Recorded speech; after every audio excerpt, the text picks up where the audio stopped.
ॐ भूर्भुवः स्वः तत्सवितुर्वरेण्यं भर्गो देवस्य धीमहि धियो यो नः प्रचोदयात्। Om Shanti Shanti Shanti. Namaskar, my dear friend. This is video number 16 on Bhagwan Sri Sathya Sai Baba's Divine Discourses for the Sadhakas pursuing the sadhana for self-realization leading to liberation. This video starts with Divine Discourse number 27 and the topic You and the Cosmos. How can Sai be pleased with you if your thoughts are not good, if your words are not pleasing, if your actions are not right? Good thoughts, sweet speech, and right conduct, these alone constitute true education.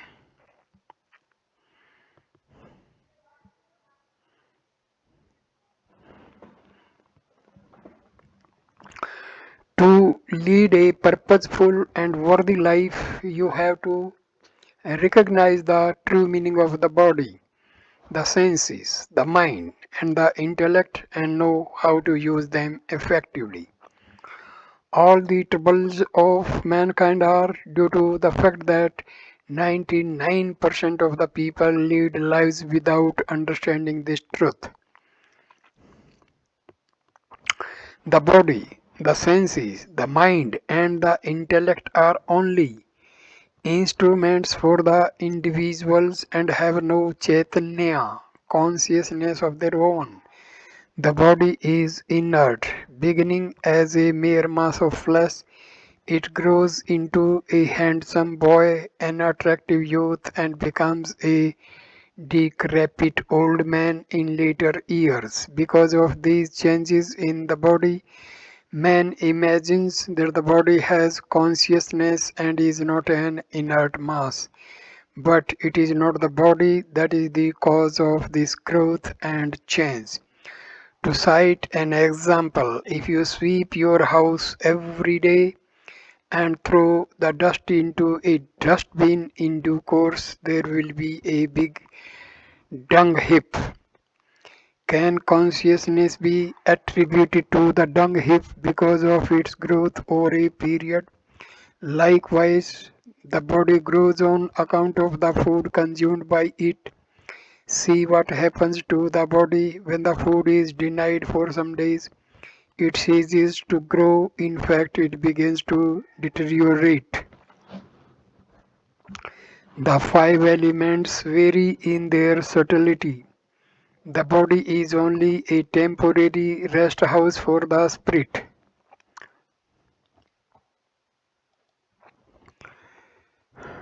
Vedanta declares the body is a shrine for the eternal spirit inhabiting it. It is necessary in this context to know what enables the body, the mind, the senses, and the intellect to develop or to deteriorate. The whole cosmos is made up of Panchabhutas, five basic elements: space, air, fire, water, and earth. Their subtle qualities are represented by sound, touch, form, taste, and smell. All these have emerged from Sat Chit Ananda, being awareness, bliss, the primal source. Akasha, space or ether, provides the initial impulse. It is comparable to an infinite container. The other four elements, air, water, fire, and earth, are contained in it. These elements vary in their subtlety. Water is subtler than earth and is more expansive and lighter than earth. Fire is subtler than water and air is subtler than fire. and more pervasive. Akasha is subtler than air and is all pervasive. Each of these elements is covered by a kosha sheath. The mind, the intellect, the will, and the ego are enveloped by these sheaths. Akasha or ether is activated by what is called Athi Gati, very high speed motion or vibrations. These vibrations by their movement give rise to air. The movement of air results in fire or heat. It is a scientific fact that friction causes heat, as in the case of rubbing of the palm. To generate heat, air is necessary. When the heat cools off, water is produced, fluids solidify into earth. Hence, the starting point for the five elements is Akasha, space. These elements have come into existence for sustaining the universe and demonstrating the omnipresence and omniscience of the divine. Prana functions between the mind and body. In the human being, the anthakarna, the inner psychosomatic instrument, is made up of the mind, the intellect, the will, and the ego. The ego is linked to the prana, life principle. It is encased in the Vijnanamaya Kosha, the seat of integrated awareness. The mind is linked to the chitta, will, and is encased in the Manomaya Kosha, the mental seat. Thus, between the individual soul and the prana, vital principle, the mind functions. The life principle functions between the mind and the body. The buddhi, intellect, functions above the level of the mind. The vital principle functions below the mind. Both the intellect and the prana are surcharged with Agni, heat. It is their combined presence in the body that accounts for the heat in the body. The mind should not be treated as something trivial. Man comprehends the world through the mind and hence its workings should be completely vast. Because the mind is located between the buddhi, intellect, and the prana, vital principle, both of which are filled with fire principle, it tends to melt. The presiding deity for the mind is the moon. The moon represents coolness and fluidity. Fluids like water have a tendency to flow down and find their level. Fire, on the contrary, has a tendency to go up. The mind, because of its water nature, has the tendency to move downwards to get interested in petty things. Efforts have to be made to make the mind look upwards. The primal source of the fire, the primal source of the five elements and man. It should, however, be remembered that the mind, the intellect, the will, and the ego are made up of five elements, which are all emanations from the Supreme, the Sat Chit Ananda, being awareness, bliss. This is their primal source from which they have emanated like innumerable sparks from a fire. From this source they emerge as billions of atoms and assume countless forms. Man should realize that he has also come from the same divine source, endowed with the human form and gifted with sense organs. the mind and the will. Man nevertheless is failing to remember the source from which he came. What is the cause for the body? The root cause is ignorance. Ignorance robs man of the power of discrimination. Lacking this capacity, man tends to inflate his ahankara ego. Egoism breeds hatred, which is the cause of attachment and desires. All karma's actions are born of attachment and desires. Hence, the primary cause of birth in a human body is one's karma, the cosmic delusion. What is the ignorance that afflicts man? It is the false vision which makes one mistake the unreal for the real and the real for the unreal. An episode in the Mahabharata illustrates how this happens. Recognizing the supreme virtuousness of Dharmraja, the eldest of the Pandavas, Maya, the architect of the Asuras, offered to build a unique mansion for him in his capital at the time of the Rajasuya Yagna performed by Dharmraja. This mansion, the Maya Sabha, had one remarkable feature. In its where there was no water, a pond would appear to exist. Where there was a pool, there would be no appearance of water.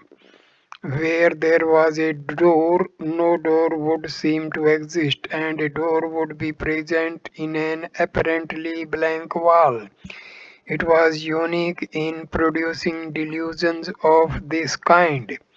Duryodhana, Dushasana, and other Kauravas came to see this mansion, imagining that there was water in one place. They lifted their clothes only to find there was no water at all. At another place, they drenched themselves because they stridently walked into a pool, not seeing the water in it. What is the inner meaning of the story of Maya Sabha? The cosmos itself is one vast Maya Sabha, a mansion of delusion. Attachment and hatred are represented by Duryodhana and Dusasana. Dusasana means one who is the violator of the rule of law. Duryodhana, who is one misuses his strength and abilities. In every man there are three traits of Duryodhana and Dusasana. In life, everyone has to adhere to certain regulations. In the Sathya Sai Institute, for instance, there are regulations relating to conduct of students in the hostel and elsewhere. It is only when these regulations are observed strictly that they can call themselves Vidyarthis, seekers of knowledge. When students misuse their talents and skill, they become weak and go astray. Misuse of senses will lead to grief. How does this misuse take place? The eyes are misused by looking at undesirable objects. The tongue is misused by indulging in evil talk. The ears, the hearts, and the hands are all misused in different ways. Misuse occurs whenever a divinely endowed capacity or talent is used for wrongful purposes. It is misdirection of energy. If students indulge in such misuse, they turn into Duryodhanas and Dusasanas and come to grief like them. Hence, no one should misuse any of the powers with which he is endowed. It amounts to an affront to the divine, which is the source of all powers. Everyone thinks that it is his sense organs, his eyes, ears, etc., that enable him to experience and comprehend the world. How true is this? In the dream state, none of the senses is functioning, and yet one has the experience of seeing, talking, eating, walking, and doing other actions. What is the eye that sees in the dream? What is the tongue that talks? In the dream state, the mind does all the functions of the sense organs, which are dormant at that time. When you feel in a dream that you are walking through a forest, it is not your legs that are walking. It is the mind which does the walking. It is the mind which assumes all the functions of the senses. The entire world is the projection of the mind. When the mind is properly directed, all the senses will be under control. When you water the roots of a tree, all the branches and leaves will get the benefit. Cause of man's mental aberrations. The mind is subject to fancies and aberrations. In poor light, you mistake a rope for a snake and are filled with fear. When light is brought, you find there is no snake.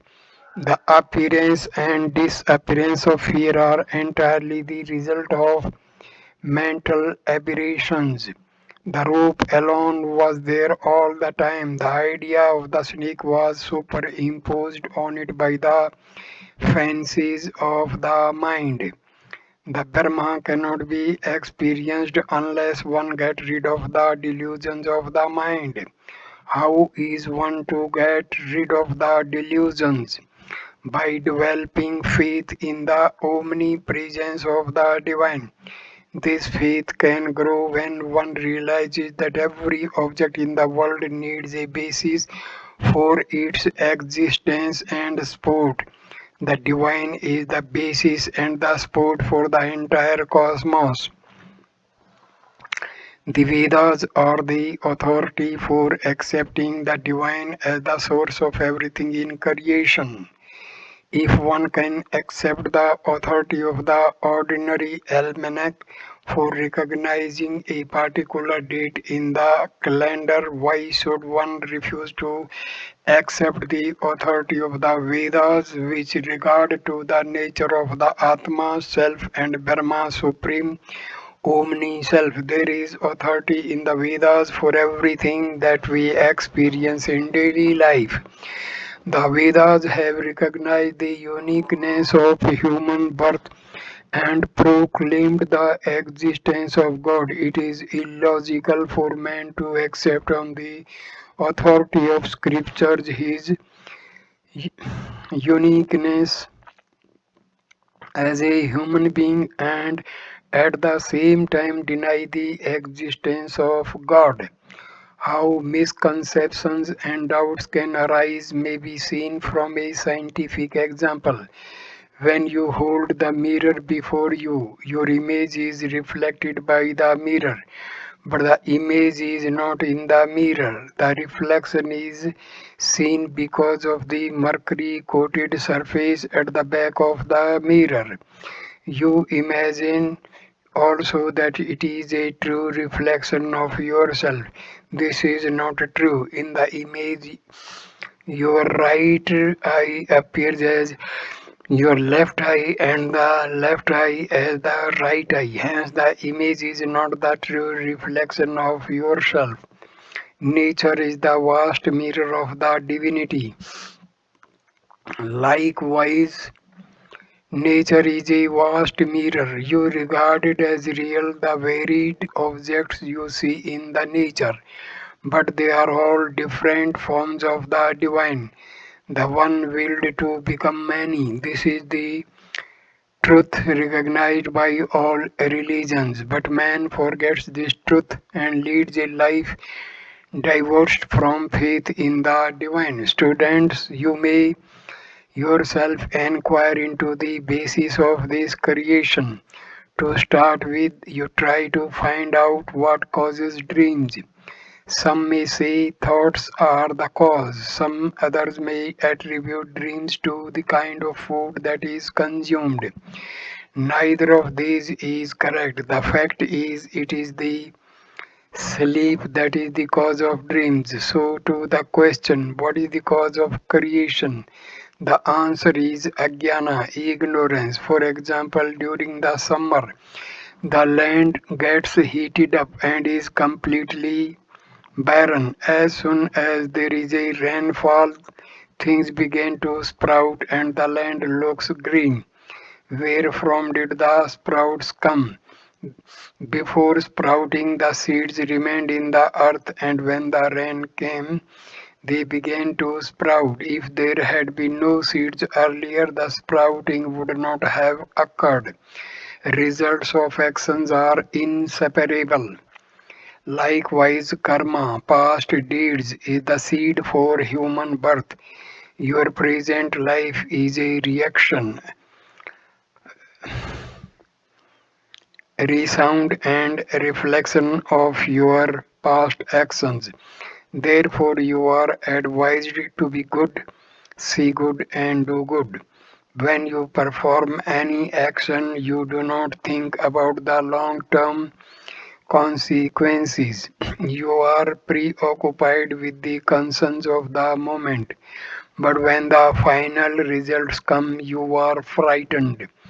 Whether results are pleasant or unpleasant, they are inseparable, inescapable. If sugar is dissolved in water, even if you think it is poison, it will only do you good. But if poison is put into water and you thinking that it is sugarcane juice, it will be fatal. If you regard something bad as good and act on it, the results are bound to be bad. The results are based on your actions and not on your fancies. It is this conduct that is most important for every person. Conduct is determined by the state of the mind instead of giving way to promptings of the senses. Every action should be done as a sacred offering to the divine. You should be indifferent to censure or praise. Such equanimity can come only from faith in God. Lacking this faith and filled with the conceit that he is the doer of everything, man gets immersed in sorrow and trouble. The one who boasts about his achievements should recognize equally that he is the author of his misfortunes.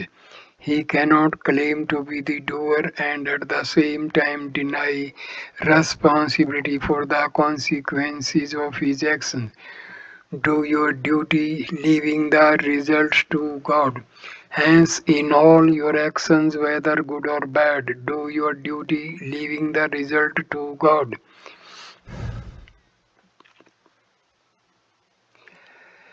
The flowers that you may offer in your puja may not please Sai. It is what you offer from the lotus of your heart that will please Sai. Consider everything in nature as gifts of God. And when you offer anything, have the sacred feeling that you are offering God what He has given to you. When you feel and act in this way, your life will be filled with peace and joy. Have the firm conviction that the cosmos and God are not different. Look upon creation as the misinfestation of the divine and make proper use of your opportunities to experience the divine. In your studies, try to combine spiritual discipline with academic pursuits. Only then will you find fulfillment in the education. Every one of you should become an ideal person. You must develop the habit of examining yourself and correcting yourself. Self correction and self punishment are as important as self-realization. Your senses, like the eyes, the ears, the tongue, are God-given gifts. They should be used only for sacred purposes and should not be misused. There is only one royal road to realizing God. It is the path of divine love. You have come from the divine, and your destiny is the merger with the divine. Entertain only sacred thoughts and engage yourselves only in sacred deeds. Thereby you will be sanctifying your lives. Discourse at the Sri Sathya Sai Institute Students Hostel, Vidyagiri, 2nd October 1988. Sai has come in order to achieve the supreme task of uniting as one family all mankind through the bond of brotherhood, of affirming and illumining the Atmic reality of each being in order to reveal the divine, which is the basis on which the entire cosmos rests, and of instructing all to recognize the common divine heritage that binds man to man so that man can rid himself of the animal and rise to the divinity which is his goal. I am the embodiment of love. Love is my instrument. Those who have recognized my love and experienced that love can assert that they have glimpsed my reality, for the path of love is the royal road that leads mankind to me. So I complete this video here. Next video number 17 will start with the divine discourse of Bhagwan Sri Sathya Sai Baba, number 28, and the topic will be the Mother Divine. So thank you for watching this video. Please like, comment and share the video and subscribe the channel. Thanks a lot. Namaskar, my dear friends.